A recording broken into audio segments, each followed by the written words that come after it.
भाग्यशाली तो वो मुरली है, जो 24 घंटे 7 दिन श्याम सुंदर के साथ रहती है। हम तो फिर भी कभी कभी बिछुड़ जाते हैं, घर चले जाते हैं, काम में लग जाते हैं, लेकिन मुरली तो एक क्षण के लिए बिछुड़ती नहीं है। न जाने और उसने कौन सी तपस्या की है, ऐसा कौन सा पुण्य किया है जिससे वो मुरली सदैव सर्वदा हमारे श्याम सुंदर के साथ रहती है। इतना ही नहीं, जब वो सोती है तो हमारे प्रियतम के अधर रूपी तकियों पर सर रखती है,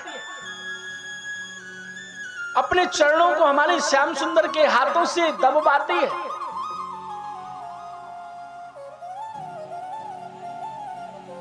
उनकी फेंट में हर समय लगी रहती है और हमारे स्वामी जब सोते हैं तो उनकी तकिया के पास रहती है। हमसे ज्यादा भाग्यशाली तो ये मुरली है। पता नहीं इसने कौन सा व्रत किया है, तप किया है, दान किया है, यज्ञ किया है, क्या किया है। दूसरी सखी कहने लगी, सखी ऐसा करते ना, इस मुरली से ही पूछ लेते। आज सखियां मिलकर के मुरली से पूछ रही हैं कि हे बंसी, हे मुरली बहन, एक बात बता कि तूने ऐसा कौन सा जप तप व्रत यज्ञ किया है कि जिसके कारण, जिसके फलस्वरूप तुझे हमारे प्रियतम का साथ मिला है। मुरली हंसने लगी, कहने लगी, सखी मैंने जो किया है वो यदि प्रत्येक जीव कर ले तो फिर वो कभी भी भगवान से, प्रियतम से, अपने प्रियतम से दूर नहीं हो सकता। सखी बताओ मैंने क्या किया। मेरा जन्म हुआ नीच कुल में, बांस को नीच माना जाता है, बांस कुल में जन्म हुआ, लेकिन मैंने भगवान से कोई शिकायत नहीं की कि मुझे किस वंश में जन्म दिया है।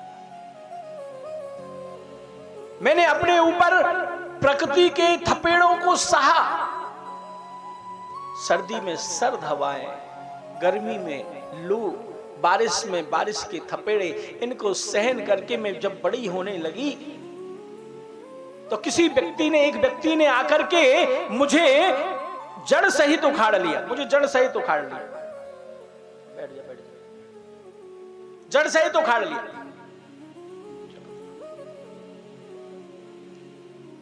मैं इतने पर भी मैं कुछ नहीं बोली,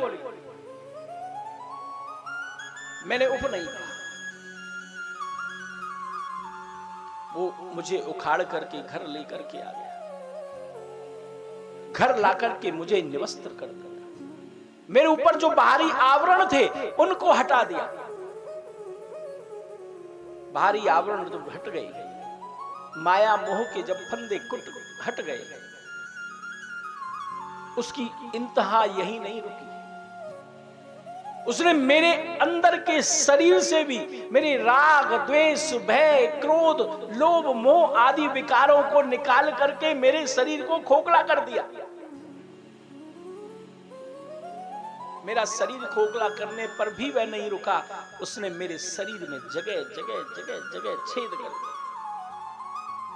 इतना सब मैंने सहा, तब जाकर के मुझे उस व्यक्ति ने श्याम सुंदर को अर्पण किया।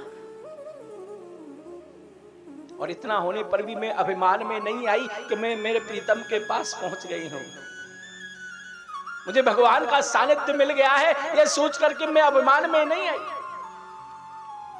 सखी, मुझसे जब जो जो स्वामी बुलवाना चाहते हैं वो मैं तब तब बोलती हूं, अन्यथा मैं चुप रहती हूं। जब मैं ऐसा करती हूं, ऐसा करने के बाद मुझे श्याम सुंदर का, हमारे प्रियतम का सानिध्य मिला है। आज गोपियां मुरली की बात को सुन करके मुरली के भाग्य को सराहने लगे कि मुरली वाले